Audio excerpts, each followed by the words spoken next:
السلام علیکم ورحمۃ اللہ وبرکاتہ۔ دس از طارق۔ کیا پاکستان ایک غریب ملک ہے؟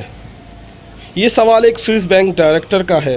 اس نے کہا پاکستان کی 97 ارب ڈالر کی رقم سوئس بینک میں پڑی ہے، جو کہ 30 سال کے لیے ٹیکس فری بجٹ کے لیے کافی ہے۔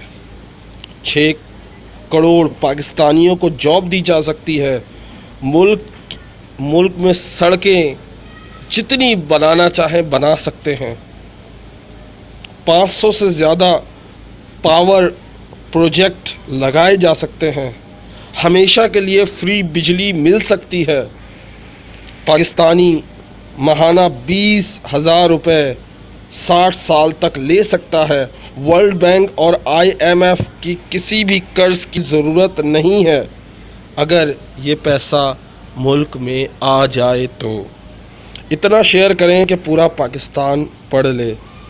دل ہے پاکستانی تو ضرور شیئر کریں، ورنہ چھوڑ دیں۔ السلام علیکم ورحمۃ اللہ وبرکاتہ۔